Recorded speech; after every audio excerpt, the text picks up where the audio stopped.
নজর রাখবো গরমের খবরের দিকে, কারণ গোটা দক্ষিণবঙ্গ জুড়ে দাবদাহ চলছে। আর এই দাবদাহ এখন চলবে দক্ষিণবঙ্গে মঙ্গলবার পর্যন্ত। তাপপ্রবাহ, কলকাতায় লুয়ের সতর্কতা, 41 ডিগ্রিতে পৌঁছবে কলকাতার পারদ। আর পশ্চিমের জেলায় সিভিয়ার হিট ওয়েভ চলবে, এমনটাই জানিয়েছে হাওয়া অফিস। ঠিক কি বলছে আবহাওয়া দফতর? আমাদের সঙ্গে সরাসরি রয়েছেন প্রতিনিধি বিশ্বজিৎ। বিশ্বজিৎ, এই যে গরম, এই যে দাবদাহ, তা কতদিন পর্যন্ত চলবে এবং এর থেকে মুক্তির কিছু কি আশার বাণী হাওয়া অফিস শোনাতে পারছে এখনই? না, আপাতত আশার বাণী কিছু নেই, তবে আগামী সপ্তাহে একটা বৃষ্টির খুব সামান্য সম্ভাবনা রয়েছে। তবে তার আগে আজ এবং আগামীকাল এই 48 ঘন্টায় তাপপ্রবাহ দক্ষিণবঙ্গের সব জেলাতে এবং 6 জেলায় চরম তাপপ্রবাহের সতর্কবার্তা, অর্থাৎ স্বাভাবিকের যে তাপমাত্রা, স্বাভাবিক তাপমাত্রা থেকে 4.5 ডিগ্রি সেলসিয়াস বেশি থাকলে তাকে তাপপ্রবাহ বলা যায়, যেটা কলকাতায় গতকাল থেকে শুরু হয়েছে। 40 ডিগ্রি সেলসিয়াসের ওপরে তাপমাত্রা এবং স্বাভাবিকের তুলনায় 5 ডিগ্রি সেলসিয়াস বেশি কলকাতাতে, এবং এই তাপমাত্রা কলকাতায় আজ 41 ডিগ্রির ছাড়িয়ে যেতে পারে, এমনটাই আশঙ্কা করছেন আবহাওয়া বিজ্ঞানীরা। শুধুমাত্র কলকাতা নয়, দক্ষিণবঙ্গের সব জেলাতেই তাপপ্রবাহের সতর্কবার্তা রয়েছে আজ এবং আগামীকাল, এবং এই তাপপ্রবাহের মতো পরিস্থিতি চলবে মঙ্গলবার পর্যন্ত। আর আজ এবং আগামীকাল চরম তাপপ্রবাহের সতর্কবার্তা। চরম তাপপ্রবাহ স্বাভাবিকের থেকে যখন তাপমাত্রা 6.5 ডিগ্রি সেলসিয়াস বা তার বেশি থাকে, এবং সেই পরিস্থিতি আজ হতে পারে পূর্ব এবং পশ্চিম মেদিনীপুর, ঝাড়গ্রাম, পুরুলিয়া, বাঁকুড়া, পশ্চিম বর্ধমান এবং বীরভূম এই জেলাগুলির কিছু অংশে তাপমাত্রা স্বাভাবিকের তুলনায় অনেকটা বেশি। যেমন গতকালই আমরা দেখেছি বাঁকুড়াতে সর্বোচ্চ 44 ডিগ্রি সেলসিয়াস তাপমাত্রা এবং স্বাভাবিকের তুলনায় যা 7.2 ডিগ্রি সেলসিয়াস বেশি। আর এই পরিস্থিতির সঙ্গে পশ্চিমের যে গরম হাওয়া, অর্থাৎ লু পরিস্থিতি, সেই লু পরিস্থিতি আজ কলকাতা সহ দক্ষিণবঙ্গের বেশিরভাগ জেলাতে থাকবে, এবং এই পরিস্থিতি কিছুটা সোমবার থেকে কমলেও তাপপ্রবাহ চলবে মঙ্গলবার পর্যন্ত। সোমবার থেকে উপকূলের 2-1 জেলাতে হালকা বৃষ্টির খুব সামান্য সম্ভাবনা। আরও একবার বলছি যে হালকা বৃষ্টির খুব সামান্য সম্ভাবনা, কারণ আবহাওয়া বিজ্ঞানীরা বলছেন যে পরিমাণে গরম হাওয়া উত্তর আর উত্তর পশ্চিম থেকে আসছে, তাতে ঘূর্ণাবর্তের বা বিপরীত ঘূর্ণাবর্তের জেরে বঙ্গোপসাগর থেকে যে জলীয় বাষ্প আসছে তা ক্রমশ উবে যাচ্ছে, আর তার ফলে এই বৃষ্টির সম্ভাবনা কমে যাচ্ছে। আর এই বৃষ্টির সম্ভাবনা কমে যেতে পারে যে সোম এবং মঙ্গলবার যে সম্ভাবনার কথা জানাচ্ছে আলিপুর আবহাওয়া দপ্তর, গরম হাওয়ার গতি প্রকৃতির উপর তা অনেকটাই নির্ভর করবে।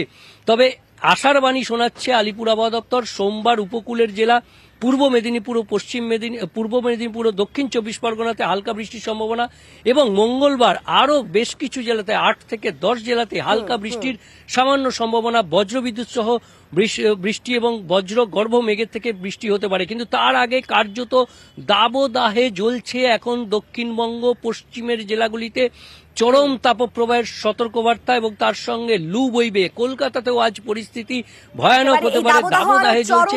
এখান থেকে স্বস্তির বার্তা এখনই খুব একটা শোনাতে পারছে না হাওয়া অফিস।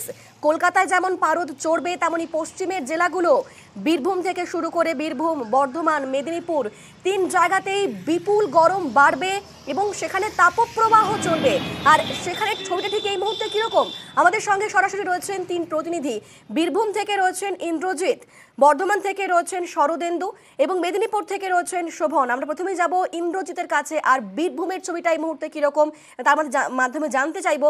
ইন্দ্রজিৎ, কি ছবি সকাল থেকে? এখন বেলা অনেকটা আরো বাড়ছে, 9টা বেজে গিয়েছে। এই মুহূর্তে ঠিক কিরকম পরিস্থিতি?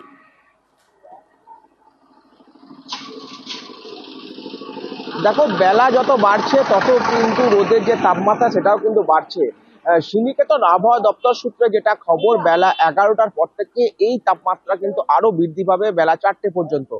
তারা যেটা আন্দাজ করছে প্রায় 43 ডিগ্রির কাছাকাছি কিন্তু এই তাপমাত্রা ছুঁতে পারে, এমনটাই কিন্তু তারা আন্দাজ করছে এখনো পর্যন্ত। যদিও তারা সতর্কবার্তাও দিচ্ছে। শ্রীনিকেতন আবহাওয়া দপ্তর সূত্রে সাধারণ মানুষকে বার্তা দেওয়া হচ্ছে যে যারা বাইরে বেরোবেন তারা কিন্তু মুখ চোখ ঢেকে বেরোনোর চেষ্টা করুন এবং প্রচন্ড পরিমাণে জল পান করুন, তা নাহলে কিন্তু কোনো অপ্রীতিকর ঘটনা ঘটতে পারে। কারণ যেভাবে তাপমাত্রা বাড়ছে তাতে যে কোনো মুহূর্তে সাধারণ মানুষ অসুস্থ হয়ে পড়তে পারে। পাশাপাশি আজকে কিন্তু লু বইবে এমনটাও কিন্তু শ্রীনিকেতন আবহাওয়া সপ্তাহ সূত্রে জানানো হচ্ছে। এবং এখনো পর্যন্ত আজ এবং কাল অর্থাৎ শনিবার এবং রবিবার পর্যন্ত বৃষ্টির কিন্তু কোনো উত্তর দিতে পারছে না শ্রীনিকেতন আবহাওয়া দপ্তর। তারা আজকে যেটা জানাচ্ছে যে গতকালকে যে পরিমাণ গরম ছিল তার থেকে কিন্তু আজকে আরো পরিমাণ গরম বাড়বে, এমনটাই কিন্তু শ্রীনিকেতন আবহাওয়া দপ্তর এমনটাই সূত্রে বলছে জানানো হাওয়া হচ্ছে। অফিস। বীরভূমের ছবি আমরা দেখলাম। বীরভূমের পর আমরা এবার চলে যাব বর্ধমানে। বর্ধমানের কি পরিস্থিতি? আমাদের সঙ্গে সরাসরি রয়েছেন প্রতিনিধি শরদেন্দু। শরদেন্দু, কি অবস্থা বর্ধমানে? দেখো, এই যে সকাল ৯টা, এখনই কিন্তু ভর দুপুরের ছবি দেখা যাচ্ছে, যেন এমনই গনগনে তাপমাত্রায় বা একেবারে রোদ ঝলমল, একেবারে যে দাবদাহ তা শুরু হয়ে গেছে বলা যায় সকাল থেকে। বেলা যত বাড়ছে মানুষের অস্বস্তি ততই বাড়ছে। এবং গতকাল এই বর্ধমানে সর্বোচ্চ তাপমাত্রা ৪২ ডিগ্রি সেলসিয়াসে পৌঁছে গিয়েছিল। আজও তেমনটাই দাবদাহ চলবে, তাপপ্রবাহ চলবে বলে পূর্বাভাস রয়েছে আবহাওয়া দপ্তরের। ফলে বাসিন্দারা কিন্তু স্বাভাবিকভাবেই চরম অস্বস্তিতে, বিশেষত যাদের বাইরে বেরোতে হচ্ছে তারা কিন্তু যথেষ্ট অস্বস্তির মধ্যে পড়ছেন।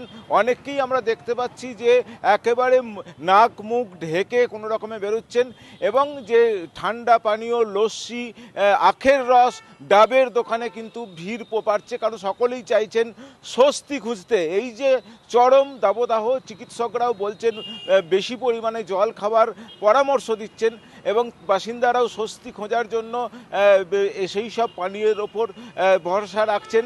তবে এই যে চরম দাবদাহ, তার থেকে মুক্তি মিলবে কবে, এই প্রশ্নও কিন্তু বাসিন্দাদের মনে থাকছে। এই প্রশ্নই প্রত্যেকের মনে, যে মুক্তি কবে মিলবে সেই প্রশ্নই সবার মনে। আমরা বর্ধমানের ছবিও দেখলাম। আর এবার চলে যাব মেদিনীপুরের দিকে। মেদিনীপুরেও তো হিট ওয়েভ চলছে, সকাল থেকে নাজেহাল সেখানকার বাসিন্দারাও। ঠিক কি অবস্থা? আমাদের সঙ্গে শোভন রয়েছে, শোভন বলতে পারবে। শোভন,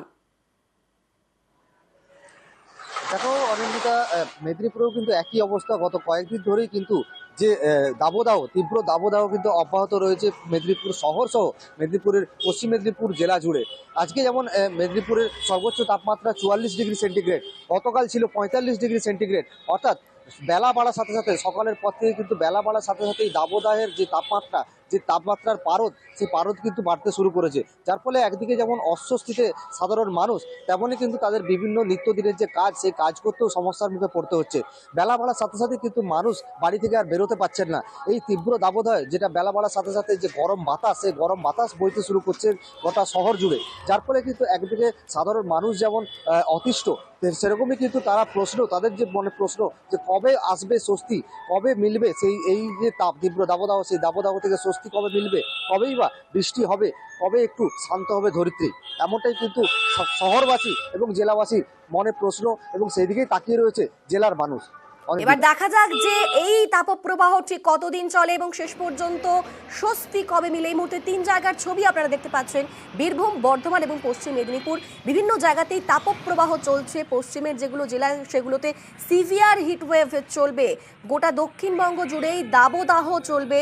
দক্ষিণবঙ্গে মঙ্গলবার পর্যন্ত তাপপ্রবাহের সতর্ক বার্তা দেওয়া হয়েছে হাওয়া অফিসের তরফে।